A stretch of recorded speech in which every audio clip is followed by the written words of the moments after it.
Broadcasting from Studio 300 on Cal Poly's campus, you're watching Mustang News. Good morning, Mustangs. Today is Tuesday, November 26th. I'm Olivia DeGennaro, and Mustang News starts now. A Cal Poly alumnus died in a car crash early Saturday morning. Sanjeev Joshi was driving on Highway 1 just south of Devil's Slide in San Mateo County. San Jose Mercury News reported that the accident happened at about 3 a.m. and closed all lanes of the highway for more than 5 hours. Joshi was pronounced dead at the scene, and 3 other people in the car were taken to the hospital. It is still unclear if he was the driver or a passenger. Joshi was a member of the Sigma Nu fraternity here at Cal Poly. A Cal Poly student studying abroad in Spain died this past week. Matt Yuntz was studying in Seville, Spain. An email from President Armstrong and the Vice President for Student Affairs called Yuntz's death a swimming accident. A newspaper in Seville reported that the American student jumped from a bridge and drowned in a river there at about 3:30 a.m. Cal Poly will have a memorial service for Yuntz after students return from Thanksgiving break. A student assistant and former player for the Cal Poly football team is recovering from being shot. Jeffrey Hyde was shot in the back on Thursday night during what police are saying might have been a prescription drug deal. SLO PD said 2 men went into the home on the corner of Buena Vista and Santa Ynez and got into a fight with Hyde. He was taken to the hospital for emergency surgery that night and is now in stable condition. Police are still looking for the 2 men who immediately fled the scene after the shooting. Cal Poly is getting national attention for a controversial fraternity party. More than 200 students filled the Shumash Auditorium on Friday for a forum about the Colonial Bros and Navajos party. We asked students on campus today how they felt about the issue. I feel like people are blowing that out of proportion. I think it's not big enough to get national recognition. The fraternity life down here is nothing a part of the school itself. Well, they didn't have any bad intentions. They were just trying to have fun. Cultural appropriation is wrong and it's offensive, and I do think that it was taking things a bit too far. Obviously, for some that could take offense, it probably is a bigger deal, but since it doesn't personally offend me, I can't really say that I would be angry about it. I think it's cool that we're in the national news. Huffington Post is awesome. Being a part of Greek myself, I kind of disagree with how big it got. Well, seeing as it was kind of just a party and just an idea, the name was kind of mean, but it's kind of blown up out of scale. I'm sure there's plenty of other Indians and cowboy parties. I don't know, I just see this happening everywhere, and it's interesting that Cal Poly's getting a lot of attention. And I feel like this happens all the time. People were just throwing a party, and they just thought it was a funny idea. I don't know. And there have been parties that have similar themes, which can be degrading towards women or even towards men. I do see where they thought it was offensive. I don't think they meant it as offensive. I think it was just a good play on words. Honestly, at first people might just kind of be turned off, but if they remember in a year or two about this thing, they probably won't remember the school it was at. So.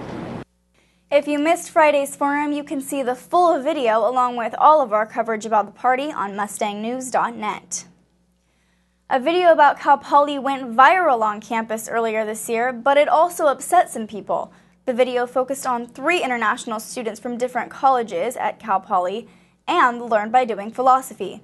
But the College of Liberal Arts was not included in the film. Director and producer Robin Chilton says leaving the college out was not intentional. He says the video was leaked before it was actually supposed to be released. Chilton plans to release an updated version of the video with CLA included. It's said that a dog is a man's best friend, but for Cal Poly sophomore Nora Williams, that statement means so much more.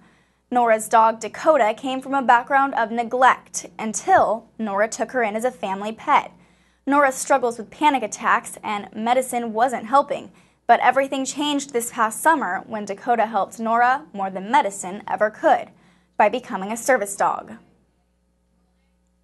She'll react first and she'll get really anxious. She'll pull the leash in different directions, and so I can't really continue my panic attack because it's too much of a distraction. The Disability Resource Center says Dakota is one of 3 registered service dogs on campus. To watch the full story about Nora and Dakota, head over to mustangnews.net. A well-known writer was welcomed to Cal Poly by a packed room on Thursday night. Rebecca Walker came to talk to students about her books called Black, White, and Jewish and A Day. Walker was named by the Time magazine as one of the 50 leaders of America. 50 future leaders of America, that is. Her mother is Alice Walker, author of The Color Purple. I was able to watch a master artist make work my whole life. So to watch her spin everyday life into gold, was really, it was like an apprenticeship from birth as an artist. It was a great privilege to have that experience. Walker also answered questions from the audience after the talk. Well, the holiday season is just right around the corner, and Black Friday is 3 days away. Mustang News reporter Ashley DeVren talks with people who are already in line for the shopping madness. Black Friday is now 4 days away, and people are already in line to get the great deals. So, how should we kill the time? Just hanging out with people here in the line, it's a lot of fun. There are people that'll show up every year, and they'll hang out. We'll all have Thanksgiving together, so it's kind of like a family experience. I'm just taking some time off, relaxing. It's kind of like a vacation. This year, stores in San Luis Obispo are opening their doors earlier than previous years for Black Friday shopping. We're actually calling it Power Week because it's really just not about one day. Best Buy is opening its doors on Thanksgiving at 6 p.m. And that's just one example of the many stores in San Luis Obispo that are opening early for Black Friday. Students can also go to stores like Target, Home Depot, and Victoria's Secret for discounts and deals to find holiday treasures. Everything, in my opinion, for a student. Everything from a TV to tablets to computers. We've got deals on every hot item. Black Friday sales seem to be starting earlier and earlier every year. Only time will tell how Black Friday will take over the Thanksgiving holiday. Whether or not you are a part of the shopping madness this year, you're sure to get your holiday fill. Ashley DeVren, Mustang News. Best Buy is handing out vouchers to people in line before they open, and they're letting people in the store in groups to make sure everyone stays safe during their sale event. Thanks for watching today's Mustang News. You can find constant broadcast coverage at mustangnews.net. You can also find our weekly half-hour broadcasts on Charter Channel 19, Campus Channel 2, and UHTV Channel 7. Have a wonderful break and a very happy Thanksgiving. We'll see you right back here next week.